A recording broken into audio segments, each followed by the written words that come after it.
Update on Kofi Boat and Dada Joe remix. Many people are eager to know the update on Kofi Boat and Dada Joe remix. If you're one of them, then you're definitely in the right place. This is Wicked Blogger Ghana's YouTube channel. While some Ghanaians who frown on crime are pleased with their arrest, others believe they deserve a fair hearing. Some even argue that, considering how Westerners got away with slavery and stole gold from Africa, this should be a perfect payback. But before we dive into the current update on both of them, let's go back to the reason they were arrested in the first place, starting with Dada Joe remix.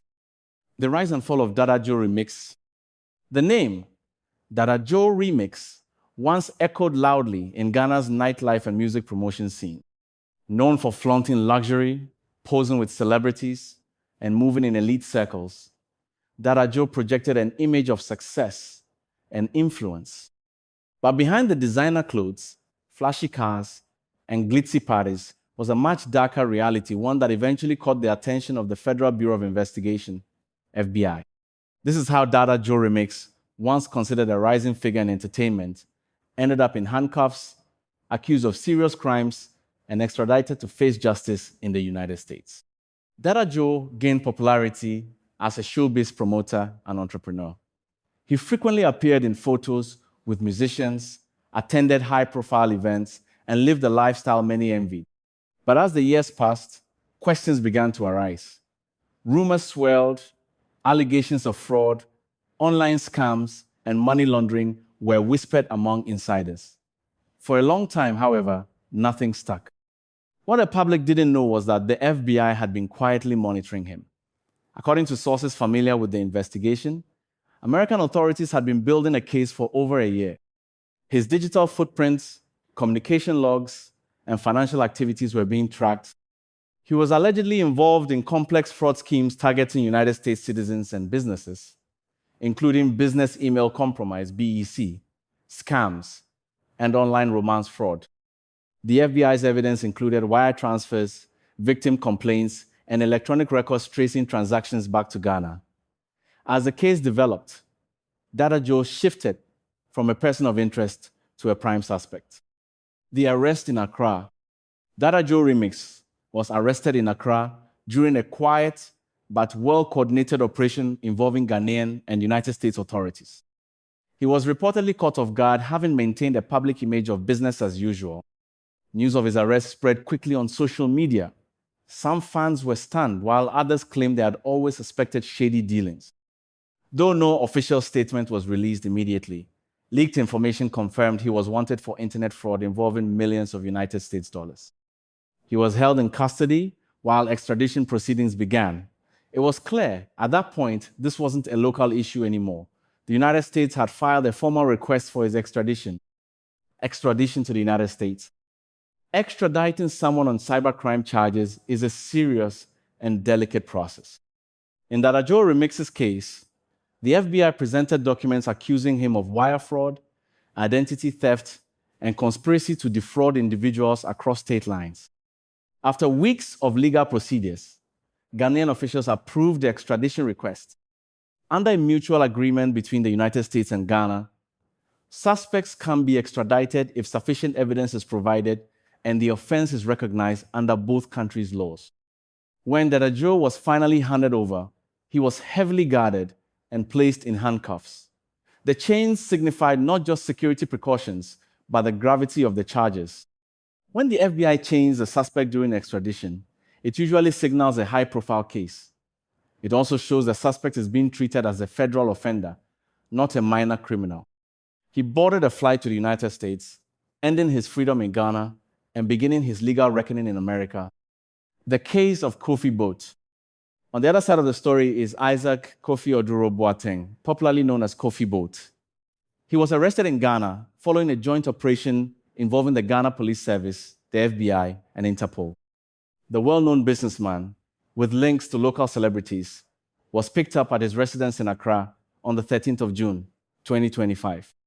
Authorities believe Kofi Boat is a central figure in an international cyber fraud ring.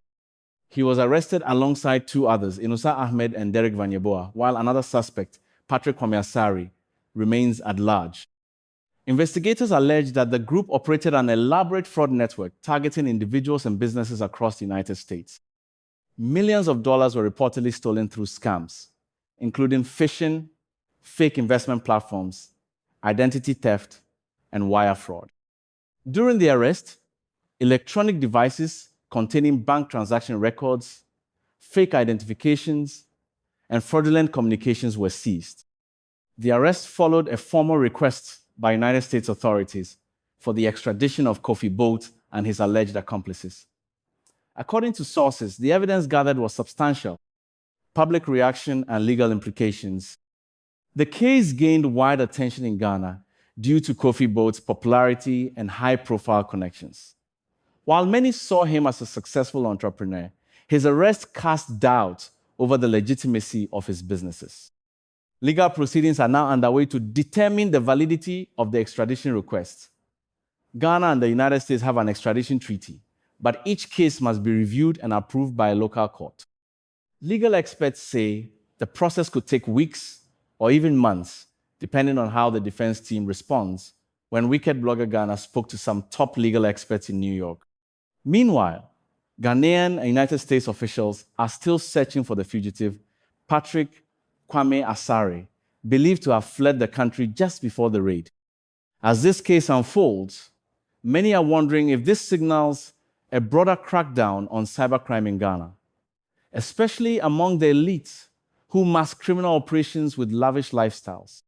Current updates on Dada Joe Remix and Kofi Boat. Let's begin once more with Dada Joe Remix. As it stands, he has been successfully extradited to the United States, where he is expected to appear in court in the coming weeks. Both prosecutors and his defense team are currently preparing their arguments and evidence.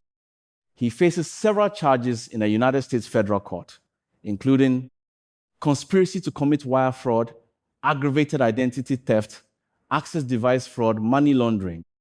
If convicted on all counts, he could face between 20 and 30 years in prison. United States federal courts are known to take online fraud cases seriously, especially those involving the elderly, veterans, or large institutions. Judges tend to hand out tough sentences to deter future crimes and send a clear message to other international fraud rings. As for Kofi Boat, he and his defense team appeared in court on the 26th of June. His lawyers requested a 14-day extension to gather business records they say are critical to his defense. They argue that he runs a frozen foods company with over 13 branches across Ghana and that the documents will prove the legitimacy of his financial transactions. Deputy Attorney General Justice Shremsai pushed back, asking the court to shorten the delay. The judge compromised by granting only 10 days. Kofi Boat has denied all allegations.